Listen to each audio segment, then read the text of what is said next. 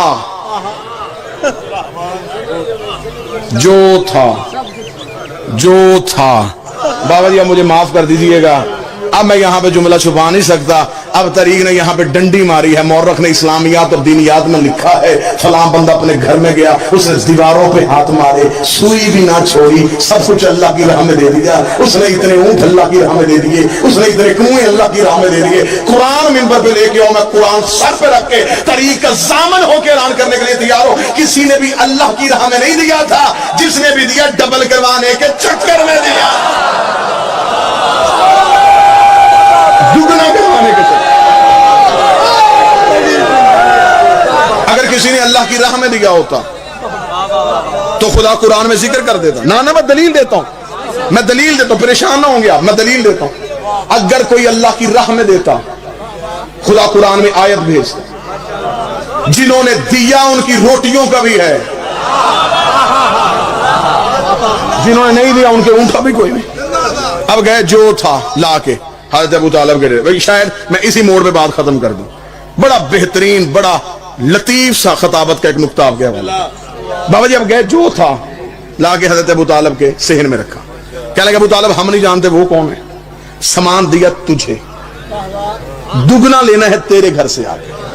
حضرت ابو طالب کا سامان یہاں رکھو، چلے جاؤ. جب تجارت کا قافلہ واپس ہے ادھر نہیں جانا، ادھر آنا، میں تمہیں یہ مال دگنا کر دوں گا. اب سامان رکھ کے چلے گئے.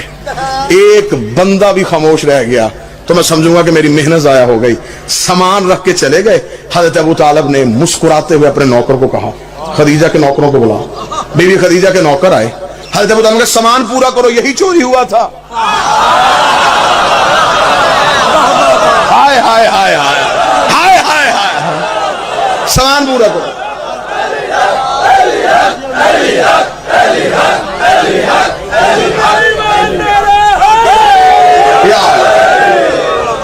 سامان پورا کرو. بابا مشتاق شاہ جی تاریخ اسلام کی یہ پہلی ریکوری ہے جو پوری ہوئی ہے.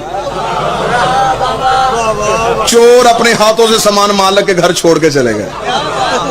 بی بی خدیجہ کے نوکر پریشان ہو گئے. انہوں نے کہا کل ابھی ہم نے شکایت کی ہے، آج سامان مل گیا. یہ کہاں سے ملا ہے، یہ کہاں سے آیا؟ حضرت ابو طالب نے کہا اب سنیے، اگر لفظ ہی ہوتے ہیں خطابت میں ہمارے پاس نہ سر ہے، نہ تال ہے، نہ سوزی ہے، نہ کتابیں. ہم مسکینوں کے پاس لفظ ہی ہوتے ہیں، لفظ ہی آپ نے تولنے ہوتے ہیں. حضرت ابو طالب کو بی بی خدیجہ کے نوکروں نے کہا سردار یہ کہاں سے ملا؟ ابو طالب یہ کہاں چھوڑو، کہاں سے ملا؟ مال اٹھاؤ، خدیجہ کو جا کے دو، اور اس سے کہنا کہ ابو طالب کہتا ہے جب تجارت کا قافلہ واپس آئے نا، اس مال کا کوئی صدقہ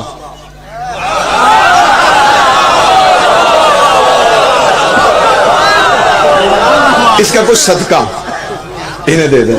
ابھی اسلام نہیں آیا،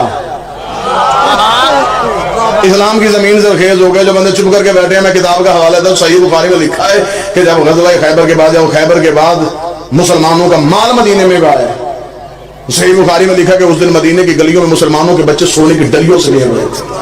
اس دن مسلمان دکانوں پہ جا کے اپنے پرانے کھاتے کھلوا کے اپنے قرضے واپس کر رہے تھے. اس دن اسلام امیر ہو گیا تھا. ایک ایک صحابی کے حصے میں صحیح بخاری کہتی ایک ایک کنتار سونا آیا تھا. کنتار کسے کہتے؟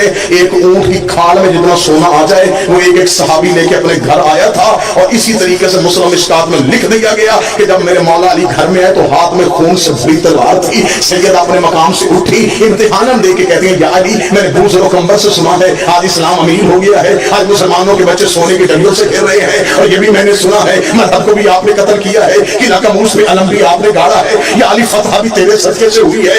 آپ کا کوئی مال پیچھے آ رہا ہے، آپ کا کوئی سونا پیچھے آ رہا ہے. علی مسکرا کر میرے آقا کی بیٹی، میرے مولا کی بیٹی، تجھے نہیں پتا وہ صدقہ تھا، ہم سید ہیں، وہ صدقہ تھا،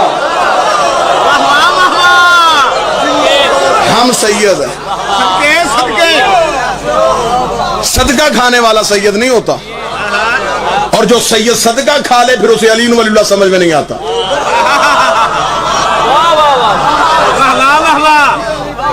صدقہ سید کھا نہیں سکتا. اگر اندر چلا جائے پھر وہ پوچھتا رہتا ہے کہ جناب علی ولی اللہ کہاں لکھا ہے.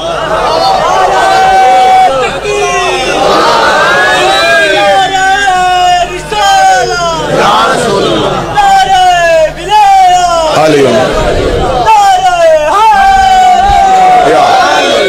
نہیں گفتگو کا اس مال کا کچھ صدقہ نہیں دے. چلے گئے بی بی خدیجہ کے نوکر جا کے بی بی کو خبر دی کہ بی بی سامان تو سارا مل گیا. بی بی کا سامان سارا مل گیا. پھر کہنے کہ وہ ابو طالب نے کہا کہ اس مال کا کچھ صدقہ ہو. تاریخ کہتی ہے کہ جب تجارت کا قافلہ واپس آئے 80,000 طلائی سونے کے دینار بی بی خدیجہ کو پہلے سے زیادہ منافع ہوا، کیونکہ اگلی رات جب تجارت کا قافلہ گھر سے نکلا چور محافظ بن گئے تھے. 80,000 طلائی دینار پہلے سے زیادہ منافع ہوا. 80,000 طلائی دینار کو یوں اپنی چادر میں لے کے اب پھر میں لفظ قیمتی کہنے لگا ہوں، کوئی منت نہیں، جو بول پڑے گا نوکر پہ احسان کرے گا. یوں 80,000 طلائی دینار اپنی چادر میں لے کے کائنات کی پہلی خمس دینے والی عورت سیدوں کے گھر حق دے کے گئی. یوں آ کے مار رکھا. حضرت ابو طالب نے 80,000 طلائی دینار دیکھے. دور کون تھا جب لوگ ایک وقت کی روٹی کو ترستے تھے. حضرت ابو طالب نے کہا خدیجہ یہ کیا؟ فرمایا یہ سب کچھ آپ کی ذہانت کی وجہ سے ہوا ہے، یہ آپ کا حصہ ہے، میں آپ کو دینے آئی. حضرت ابو طالب مسکرا کے کہا خدیجہ تجھے نہیں کسی نے بتایا کہ ہم اجرت لے کے احسان نہیں کرتے؟ اسے اگر آپ اجرت لے کے احسان نہیں کرتے پھر ہم بھی شرمندگی کی زندگی نہیں جیتے. احسان کیا کچھ رکھے. ابو طالب رکھتے نہیں تھے، خدیجہ اٹھاتی نہیں تھی، درمیان میں توحید اتر آئی. حضرت ابو طالب نے کہا احسان کرنا چاہتی پر ایک احسان کر، بھتیجا میرا جوان ہے.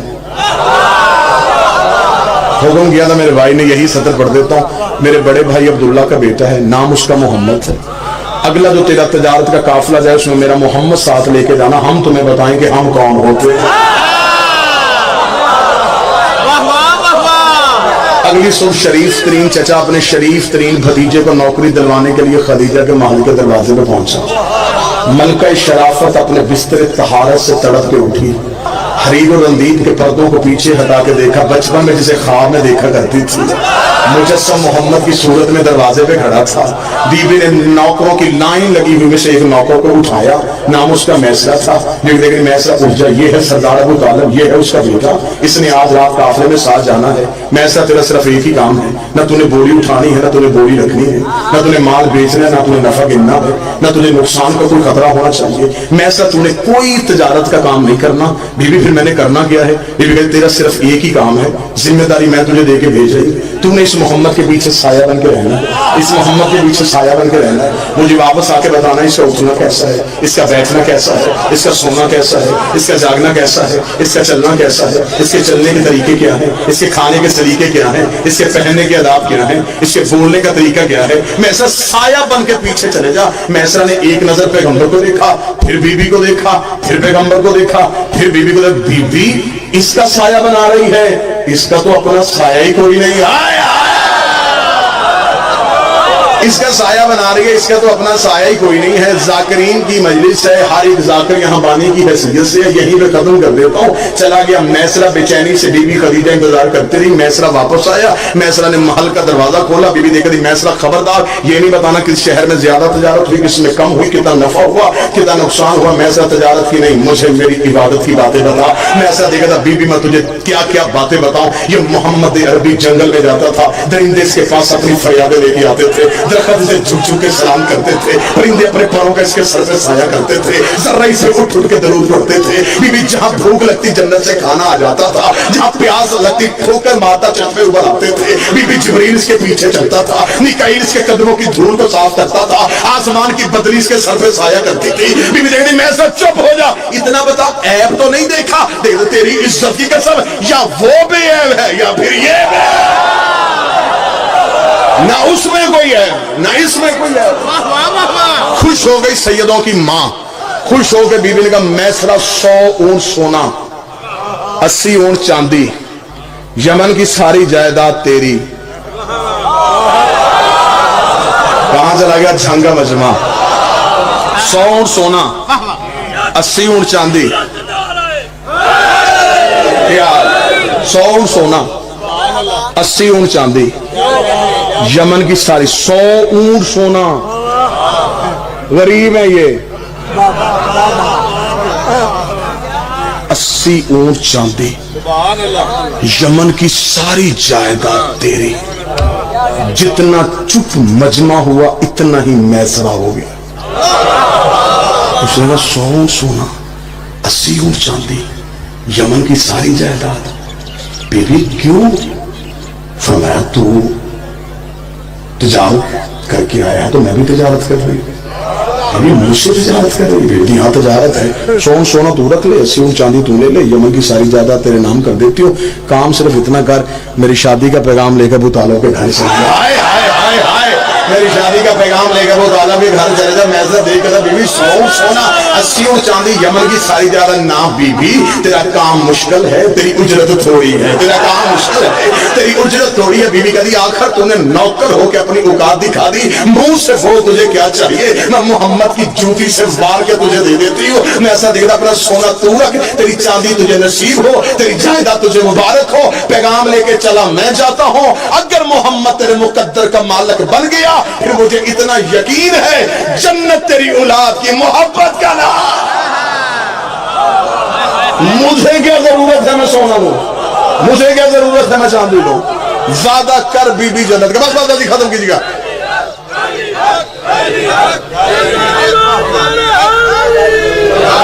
وعدہ کر بی بی جنت کا. وعدہ ہو گیا جنت کا, چلا گیا میسرا. اب یہاں میں چند بندوں کے ذہن پہ سوال آ گیا, وہ خطیب بھی کیا جو مجلس پڑھے چہرے نہ پڑھے. جی پیغام بی بی نے بھیجا. ہاں ہاں بی بی نے بھیجا. اگر پیغام نبی بھیجتے آج مولوی بھونک دیتا. مالدار جو تھی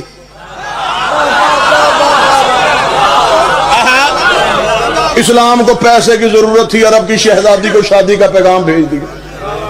یا قبلہ شرائع صاحب مولوی دوسرا راہ نکال دیتا. مالدار عورت کو شادی کا پیغام بھیجنا نبی کی سنت ہے. خدا نے کہا نا خدیجہ, نا خدیجہ, میں اپنے نبی کے کردار پہ تہمت برداشت نہیں کرتا. تو پیغام بھیج, تو پیغام بھیج. جسے خطابت کے جملوں سے محبت ہے وہ لفظ کی قدر کرے گا. پیغام تو بھیج دے, پیغام تو بھیج, پیغام تو لے. تو جو میرے طرف کیجیے گا, پیغام تو بھیج دے. بی بی خدیجہ نے کہا میرے اللہ میں عورت ہوں, میری انا ہے, میرا مزاج ہے, میرا دھرم ہے, میں عورت ہو کے پیغام بھیجوں. تاریخ کیا لکھے گی, مورخ کیا کہے گا. فرمایا تاریخ جو لکھتی لکھنے دے, مورخ جو پھونکتا پھونکنے دے. پیغام تو بھیج. تو جو میری طرف کرنا خدا کا واسطہ ہو, جو پیغام تو بھیج, پیغام تو بھیج. میرے اللہ میں پیغام کیسے بھیجوں. فرمایا تو پیغام بھیج, میں اللہ وعدہ کرتا ہوں تو پیغام بھیج, میں احسان کا بدلہ دوں گا. میرے مالک احسان کا بدلہ کیا دے گا. فرمایا شادی کا پیغام تو بھیج, وعدہ میں اللہ کرتا ہوں میں محمد کی شریعت میں نہ دوں گا. نکاح پڑھنے سے پہلے مولوی لڑکی کی مرضی پوچھے گا, پھر لڑکے کی رضا. میں سارے کی ساری نکاح کا اختیار ہی عورت کو دے دوں گا. بس میسرا نے شادی کا پیغام دیا, شادی کا دن مقرر پایا, 10 ربیع الاول شادی کا دن طے پایا. نبی کی شادی کا دعوت نامہ وہاں سے چھپا جہاں سے قرآن چھپا تھا. حضرت ابو طالب نے نبی کی شادی کا دعوت نامہ تقسیم کرنے کے لیے اپنے پرانے کمی کو بلایا. جبریل میرے محمد کی شادی کا دعوت نامہ تقسیم کر کے, دعوت نامہ تقسیم ہو گیا, براتی اترنے شروع ہو گئے. آپ شادیوں میں جاتے ہیں, جس گھر میں شادی ہو شادی سے 1 ہفتہ 10 دن پہلے قریبی عزیز آ جاتے ہیں. پھر وہ جو گھر کا بزرگ ہوتا ہے اسے کہتے ہیں ہم پہلے اس لیے آ گئے, آپ کے گھر میں شادی ہے, ہمارے لائق کوئی حکم, کوئی خدمت, کوئی ذمہ داری, کوئی کام. ابو طالب کے صحن میں 1.25 لاکھ نبی کہہ رہے تھے ابو طالب بتا ہمارے لائق کوئی خدمت, کوئی حکم, کوئی ذمہ داری. حضرت ابو طالب نے ذمہ داری لگائی, یوسف تو میرے محمد کے حسن کا صدقہ دے, ابراہیم تو میرے نبی کے سر پہ تاج خلد رکھ, داؤد تو زبوری لہجے میں محمد کا سہرا پڑھ. مکے کا کچا رستہ تھا, براتی عرش والے تھے, پانی کے چھڑکنے کا بندوبست اسے دیا جس کے قدموں سے اللہ نے زمزم کو نکالا تھا.